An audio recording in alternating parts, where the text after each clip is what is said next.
Hare Krishna. We will start today's morning Bhagavatam class with prayer.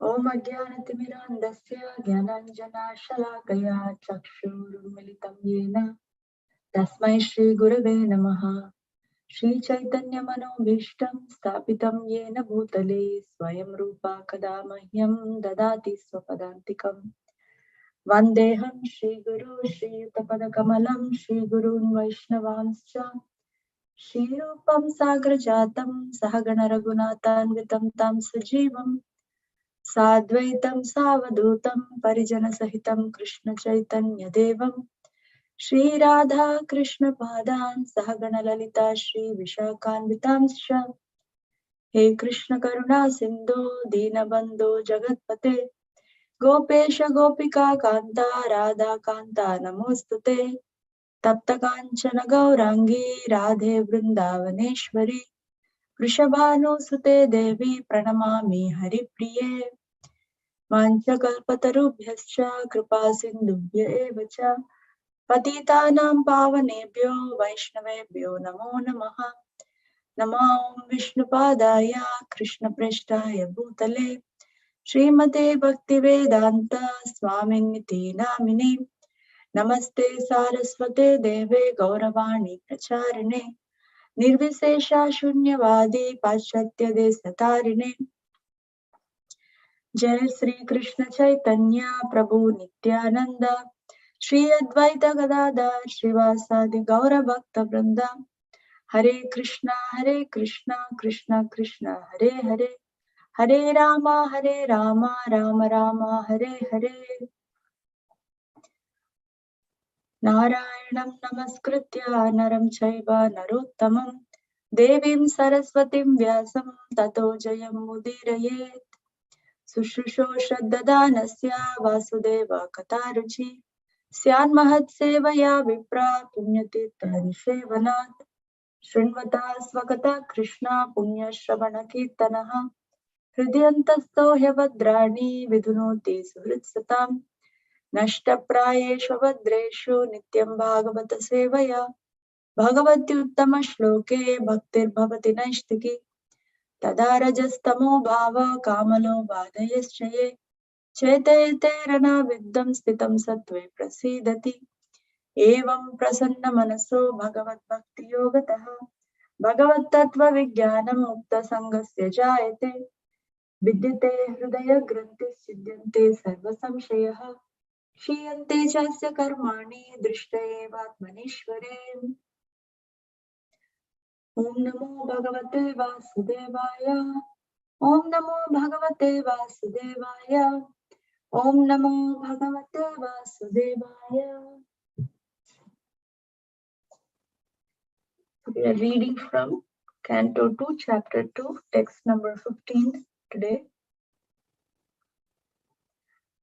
Stiram Sukam Chasanam Astito Yatir Yada Jihasur Ivamangalokam Kale Cha Deshe Cha Mano Na Sajjayet Prananiyacchen Manasajitasuhu Stiram Sukam Chasanam Astito Yatir Yada Jihasur Imam Angalokam Kale Cha Deshe Cha Mano Na Sajjayet Prananiyacchen Manasajitasuhu Stitam, without being disturbed. Sukam, comfortable. Cha, also. Asanam, sitting accommodation.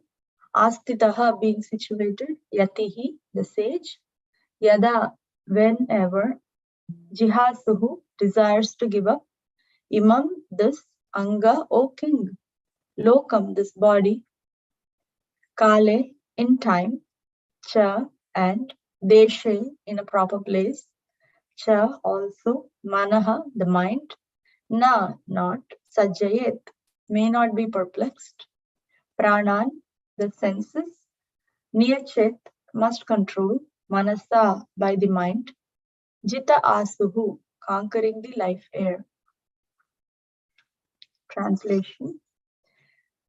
O king, whenever the yogi desires to leave this planet of human beings He should not be perplexed about the proper time or place, but should comfortably sit without being disturbed, and regulating the life air should control the senses by the mind. I'll just read one more time. O king, whenever the yogi desires to leave this planet of human beings, he should not be perplexed about the proper time or place, but should comfortably sit without being disturbed, and regulating the life air should control the senses by the mind. Purport. In the Bhagavad Gita 8:14, it's clearly stated that a person who is totally engaged in transcendental loving service of the Lord and who constantly remembers him at every step easily obtains the mercy of the Lord by entering into his personal contact. Such devotees do not need to seek an opportune moment to leave the present body. But those who are mixed devotees, alloyed with fruitive action or empirical philosophical speculation, require an opportune moment for quitting this body. For them, the opportune moments are stated in the Bhagavad Gita 8:23-26. But these opportune moments are not as important as one's being a successful yogi who is able to quit his body as he likes. Such a yogi must be competent to control his senses by the mind. The mind is easily conquered simply by engaging it at the lotus feet of the Lord. Gradually, by such service, all the senses become automatically engaged in the service of the Lord. That is the way of merging into the Supreme Absolute. So this is the purport that Srila Prabhupada has given for us for this verse. So there is a shift happening in this verse. The previous verse, yesterday we heard that the previous verse was about meditation on the Virat Rupa, or the universal form of the Lord. And this verse is gearing to meditation on the Paramatma again, actually. And then especially this verse, this set of verses from 15 onwards, this is about bhakti mixed with yoga, bhakti mishra yoga, or yoga mishra bhakti in one way or the other. There is a slight difference between the both, but basically it's mixed. The practitioner is still actually engaged in Ashtanga yoga, but there is some devotion that's getting awakened, with Paramatma, connection to the super soul. So in this verse, we can see the slight difference actually in the translation itself. A yogi, just an Ashtanga yogi, is more concerned about the time of death and the place of death. We hear from Bhagavad Gita 8th chapter. We just heard the summary session in the Sunday feast by His Holiness Prabhupada Maharaj. So there is a section in the 8th chapter towards the end, I think around verses 23 to 27, or 23 to 26, 27, where the time, the destination of a yogi, according to the time he or she leaves the body, is mentioned. When one who leaves the body in light, and Uttarayana, the sun traveling towards the north, and the fiery god Agni, this set of yogis reach a certain destination where they don't have to come back. It's basically Brahma Jyoti. And then the next set, one who enters, or one who leaves the body in darkness and smoky, I don't remember the exact translations, under the influence of the smoke of God of smoke, and then sun traveling towards the south, they attend to just the heavenly planets and have to come back. So these are some descriptions given in the 8th chapter. So, but in this verse, in 15 Bhagavatam, the verse for today, we see that whenever a yogi desires to leave this planet of human beings, he should not be perplexed about the proper time or place. So that says something. That says something about the yogi having a higher goal or shelter than just leaving the body at the right time and right place. So what else could be higher than this for a yogi? The concern of the yogi or the concern of such a practitioner is not the time or place, but his or her concentration on the super soul.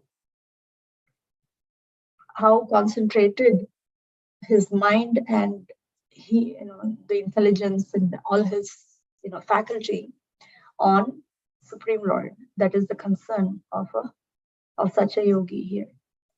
They're still practicing Ashtanga Yoga, but the goal is clearly defined. And all the practices of Ashtanga Yoga are to facilitate that goal. The Yama, Niyama. So because here we see all these things are being mentioned. Comfortably sit without being disturbed and regulating the life air and control the senses by the mind. So these are all some part of the 8 limbs of Ashtanga Yoga. There's Yama, Niyama, already they are like preliminary for this. Then when we see about without being disturbed, and then regulating the life air, there's Pranayama. And then control the senses, withdraw the senses from the sense objects. That is Pratyahara. So basically this verse is speaking part of the Ashtanga Yoga. I'm sure it's going to continue in the next several verses. So, but the goal is clearly defined. And all these things are being done by the yogi in order to attain the goal of connecting with the Supreme. So Prabhupada therefore gives us actually a Bhakti Yoga verse in the purport, 8:14. 8:14 is Ananya Cheta Sadasam Yomam Smarati Nitya Saha. I'll just pull it up. Ananya Cheta Satatam Yomam Smarati Nitya Saha Tasyaham Sulabha Partha Nitya Yukta Yoginaha. So this is actually pure bhakti verse Prabhupada is quoting here because we derive certain principles from all this also, and it is for us to take help to practice what we are doing. So here Prabhupada is mentioning, without deviation of mind to the other processes or goals, the devotee who always remembers me exclusively for him, I'm very easy to obtain, O Partha, because of his constant engagement in devotional service. So Shukadeva Goswami is actually giving these verses of in response to Maharaj Parikshit's question, what should be the topic of one's or the object of one's hearing, speaking or chanting, remembering, and what should one not do, right? So if you remember, this is one of the questions that Parikshit Maharaj asked in first canto, the last chapter, 18, 19 chapters, 19th chapter actually. So Shukadeva Goswami initially described about what one should not do, and then he starts describing what should be the objective or object of one's meditation or one's hearing, speaking, everything, right? So as part of this, Shukadeva Goswami is considering the audience, and the audience also have yogis. So now he is giving a yoga process by which one can fix the mind and one can fix oneself in the Supreme. So initially there was universal form meditation and then the Paramatma form meditation, and now it's kind of like Paramatma form meditation, little bit linking to the Bhakti process. But towards the end of these verses, then Sadhana Bhakti is going to be glorified and given as a direct process of connection with the Supreme Lord. So Prabhupada says here that such devotees do not seek an opportune moment to leave the present body, but those who are mixed they do look for opportune moment for quitting the body. So these opportune moments are not as important as once being a successful yogi who is able to quit his body as he likes. Because we also hear that what the object of meditation here being spoken of is the Lord, the Supreme Lord Krishna.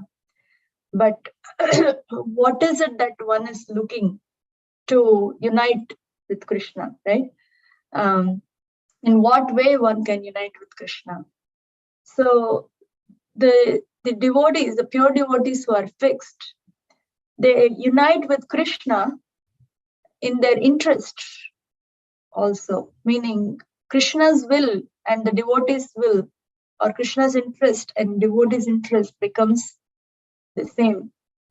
When such a unity, or when such a union has taken place between the devotee and the Supreme Lord, then whether the place or time is auspicious or inauspicious, it actually does not influence the mind of, or the faculty or the senses of the devotee, because Krishna has already been situated in the mind, intelligence, and senses of the devotee.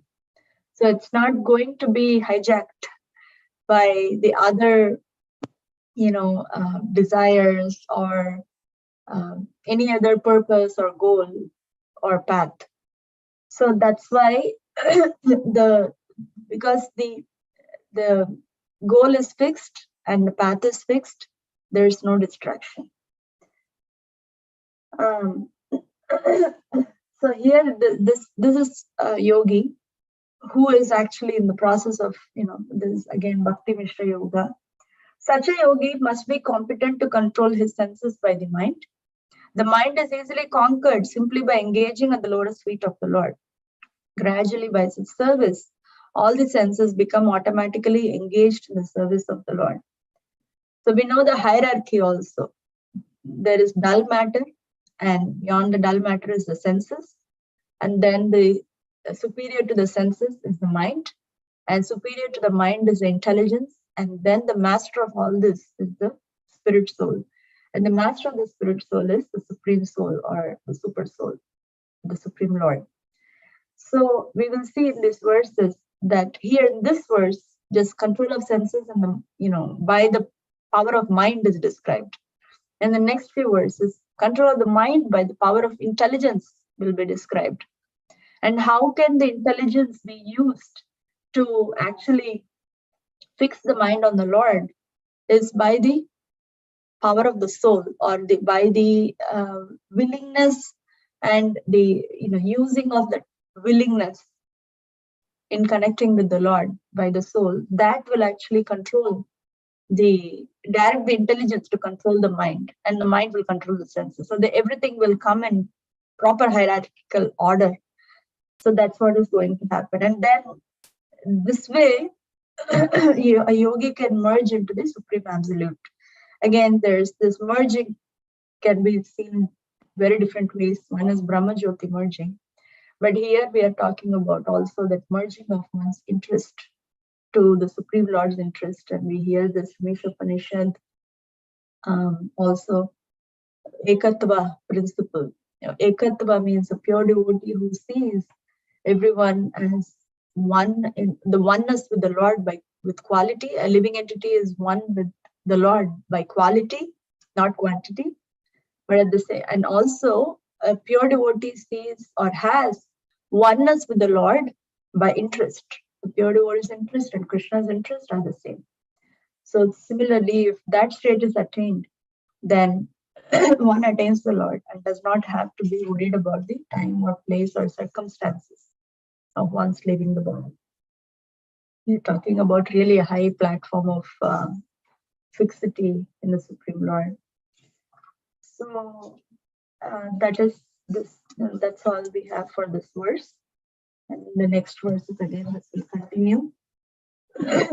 So, in essence, this verse is about a yogi who is still advanced, who wants to quit this world with a higher goal.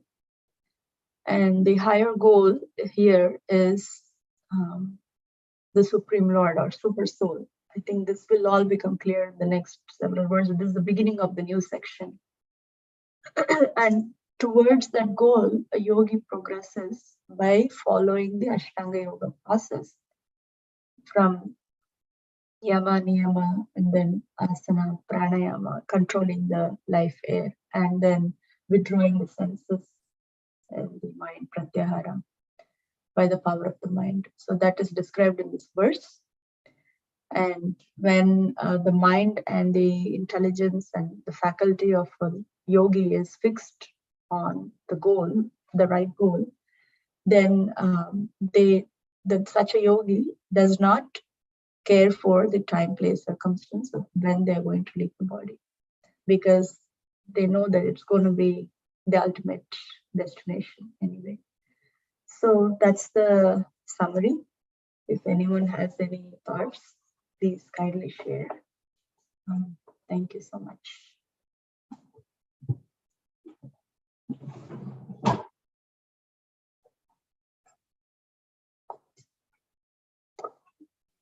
Hare Krishna Mataji. Hare Krishna Prabhu. Thank you so much for the nice class. This, verse is talking about, earlier super soul, one who meditates on the super soul, and then the Ashtanga yogi, and then you connected with the 8th chapter of Bhagavad Gita, right? And then the thing in the 6th chapter also, Krishna talks about Arjuna's question about what happens to an unsuccessful yogi, right? So there again Prabhupada comments, even a mixed bhakta as well, right? So it's not that, it's not just, that's how I understand Mataji. Even for a mixed, not completely perfected devotee, even he comes and takes birth again in a devotee family, right? So, so it's, I was thinking, I don't know if this, what happens to a person who is not completely purified? So this talks about a purified, a perfect devotee or a pure devotee doesn't need to worry about when he leaves the body. And a yogi, what happens to a mixed bhakta, right? So. Is this a question or a comment? Yeah, that is a question, Mataji. So. Okay. So the question, if I understand correctly, is, are we talking in this verse about a mixed yogi or a mixed bhakta? Is that what the question? No, mixed yogi is talking about, because meditating on the super soul and all.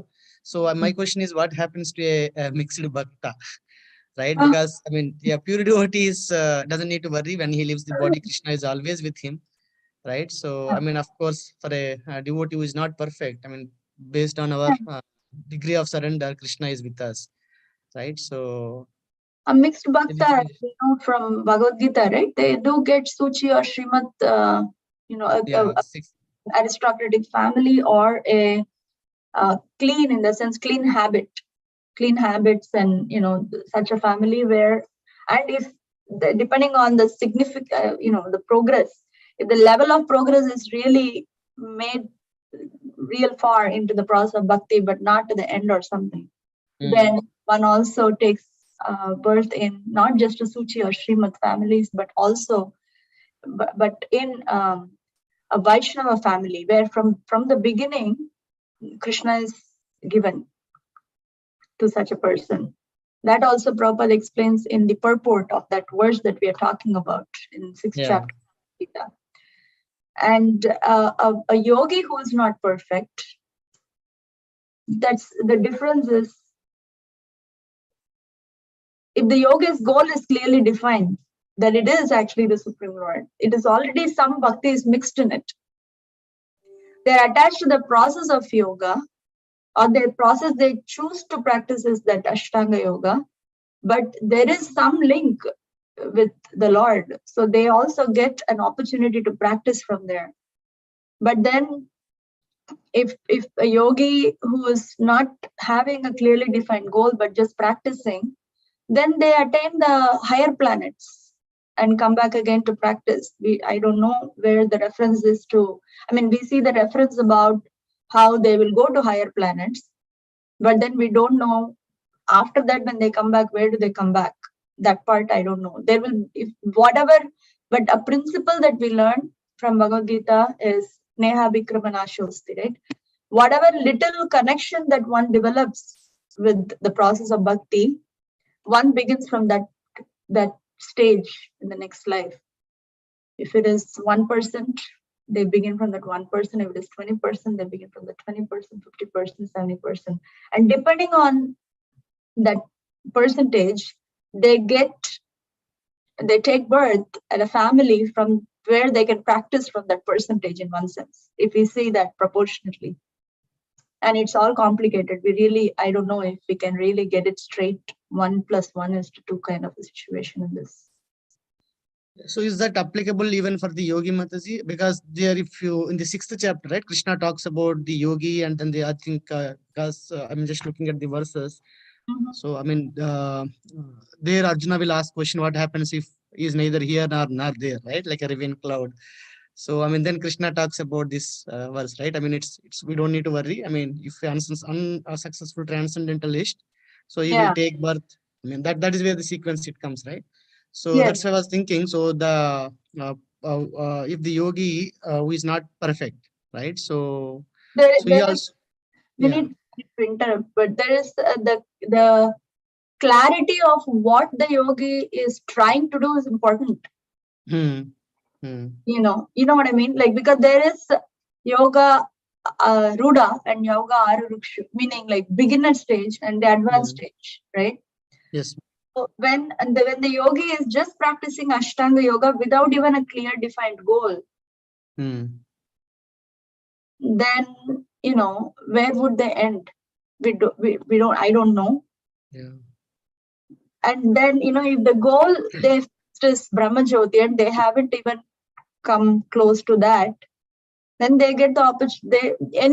This is again like accumulation of one's tendencies to continue in the next life. But bhakti is the only principle or only process which actually is kind of eternal storage happens in a positive way, like in a way where one gets the opportunity with Krishna's intervention to be placed in a home where they can practice bhakti. But the processes which don't have Krishna as an objective or the goal, what are they accumulating? My understanding is they're accumulating the tendencies or the karma, right? Yeah. Unless it is linked to bhakti in some remote way, one is not assured of Suchi, Srimad and all that. Yes, even from that karma perspective, I think they might continue from where they want. I mean, whatever they're getting the result, I think based on their advancement in that yoga. Yeah, basically there are just, sorry if I may not be very clear in my communication, but there is just like basically 2 principles. Whether a living entity is driven by or not driven by, for lack of better word, motivated by, or one is one's next life is determined either by their karmic engagement that can include all the process one may follow with attachment. And then the other thing is, even the other principle is how much of a bhakti process one is engaged in.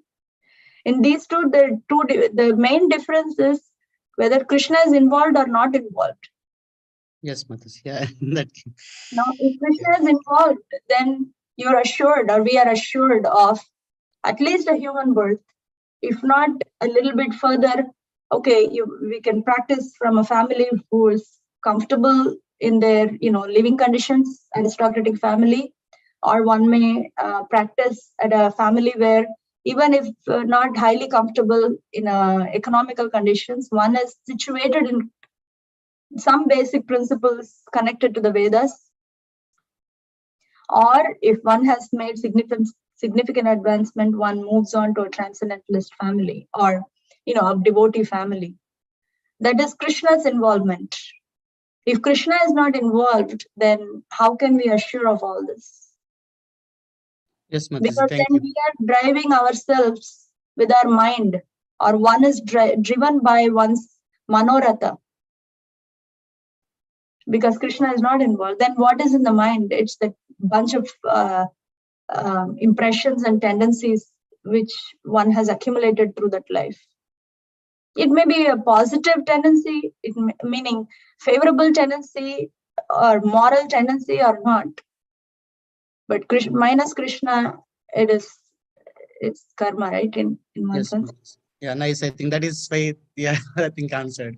So I think one is one on their own independent, on their own endeavor, and the other one is Krishna's hand is there directly. Yes. Yeah, even in a remote, small way, Krishna's Yeah, hand is whatever it that's is a there. big thing, actually. Thank you. Thank you, Prabhu. It's very interesting how intricate these are and how much we are blessed by just at whatever stage we are practicing, Krishna's involvement is there. So that's because of the mercy of Srila Prabhupada. And that's why we want to share Srila Prabhupada with everyone, because he can give Krishna. Krishna Dite Paro. That bhajan that comes, O He Vaishnava Thakur. Krishna se tomar, Krishna Dite Paro. Yeah. Anyway. So Prabhupada books are very important for us because this is the link of everyone out there to get Krishna. Anything else, devotees?